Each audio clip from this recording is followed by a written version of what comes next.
Hi guys, welcome back to my channel. Today we'll finally be talking about the word order in English. It's a huge topic, so I decided to divide it into a series of lessons. In this first lesson, we'll speak about the word order in general. We'll talk about different types of languages, we'll see what makes them different and what is special about the English language. First and foremost, English is an analytical language. It means that relationships between words in a sentence are conveyed by way of helper words such as prepositions and particles and word order, but not by using inflections, that is, without changing word forms. Another analytical language is Mandarin Chinese. But whereas Mandarin Chinese has no inflections whatsoever, English is not totally analytical. For instance, it uses inflections in nouns for a number, like 1 day but 2 days, 1 cat but 2 cats. There are also irregular plurals like ox, oxen, foot, feet, and so on and so forth. And also it uses inflections for possession. This is the apostrophe S. The only case that we have in English is this possessive case. For example, this book belongs to Jane. This book is Jane's. Because of these inflections and their changes, English is considered to be weakly inflected, and still it's more analytical than most other Indo-European languages. Other weakly inflected languages are Swedish, Norwegian, and Danish. All Scandinavian languages inflect nouns and adjectives according to their grammatical gender. On the other hand, we have highly inflected languages. These are Greek and Latin, Ukrainian, Finnish, Polish, Russian, and many other languages. These highly inflected languages are called synthetic languages. Look at this map. Analytical languages are highlighted in red. And as you can see in the picture, analytical languages are in the minority, considering the fact that Canada, the USA, the UK, Ireland, and Australia speak the same language, English. Before we continue, let's talk a little bit about synthetic languages. Synthetic languages, from Greek synthesis, meaning placing together, can be of different types, depending on how the grammatical connections between the words in a sentence are established. This way, under the umbrella of synthetic languages, we distinguish fusional, agglutinative, and polysynthetic languages. Fusional languages take their name from the verb to fuse, meaning to join or blend together. These languages use a single inflectional morpheme to denote multiple grammatical, syntactic, or semantic features. In fusional languages, a single affix often expresses various functions. Latin with its declension system is a good example of a fusional language. Let's look at the declension of the word corpus, meaning body in Latin. As you see, some affixes are repeated here, so they can express different cases. There is a fusional component in English too, the verbal suffix s. It denotes present tense with both third person and singularity of the subject. Let's look at this sentence. Jane sleeps well. The suffix tells us three things. First, the sentence is in present. Second, the subject is third person. And third, it is singular. Now, what are agglutinative languages? They take their name from the verb to agglutinate, to firmly stick together to form a mass. These languages form words by stringing together morphemes, each of which corresponds to a single syntactic feature. Bright examples of agglutinative languages are the Uralic languages, such as Finnish, Estonian, and, surprise, surprise, Hungarian, as well as Turkish and Japanese. For example, the English word house is talo in Finnish. But to say in the house or to the house, you would use different morphemes to modify the noun in order to express the same ideas as English prepositions do. Let's see.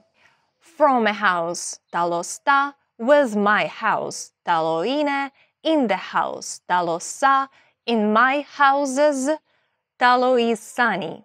These morphemes enable words to express more information using less words. But also this means that words in agglutinative languages may get pretty long and inconvenient to pronounce. Like this one. The last group of languages under the umbrella of synthetic languages is polysynthetic languages. In these languages, words are composed of many morphemes. These morphemes have their individual meanings and may or may not stand alone. These are highly inflected languages, and they typically have long sentence words. Let's look at this one. This word is taken from Yupik, spoken by the peoples of Western and South Central Alaska and Chukotka. In English, it can be translated as, "He had not yet said again that he was going to hunt reindeer." Such sentence words are typical for all indigenous languages of both Americas. Okay, without getting any deeper into morphological classification of languages, let's answer the question, how can we use this knowledge in practice? The key idea is this. Analytical languages have a much higher use of auxiliary verbs and greatly rely on word order to convey grammatical information. This brings us to the main point of this lesson. The word order in English is critically important. Your mistakes in a sentence word order may lead to total misunderstanding. Let's compare the sentences. Anne ate an apple and an apple ate Anne. These two sentences structurally are the same, but they express different meanings. An apple and Anne changed their places, and the situation became absurd. Now let's look at these sentences. He is my best friend, he my best friend, and is my friend best. Actually, only the first option is a sentence. A nice, grammatically correct sentence. The second and the third make no sense in English. The word order in these sentences is incorrect, and that's why we can make no clue of what is meant. Okay, so what is the correct word order? The basic, or as it is also called, canonical word order of a declarative sentence in English is SVO. Subject, verb, object. I bought a bike. My friend's sister loves jazz. Oysters are eaten with lemon juice. These are all examples of declarative sentences, and they all follow the same word order: subject, verb, object. Compared to many other languages, this word order in English is rigid. Rigid means that you cannot twist it, you cannot change it. It's fixed. Of course, there are some exceptions to this, but we will talk about them later in a separate lesson dedicated to inversions. Let's revise it once again. SVO stands for subject, verb, object. But what does each of these elements mean? Simply put, subject is that which performs the action of the sentence, the main noun or pronoun of the sentence. Verb is the action of the sentence. Object is that which is acted upon by the subject, or another noun or pronoun in the sentence. So both subject and object answer the question, what?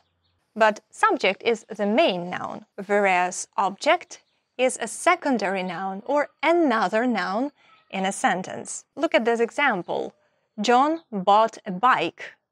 John is the subject of the sentence. A bike is an object. It's the second noun in the sentence. Objects can be direct and indirect, and you can have two of them simultaneously, but we'll not talk about that today. Let's just mention that apart from subject, verb, and object, we may also have an adverbial modifier in our sentence. Adverbial modifiers typically go after SVO, that is, after subject, verb, object, in the end of the sentence. Adverbial modifier is the adverb that says how, when, by which means, on what condition, etc., the action is acted upon the subject.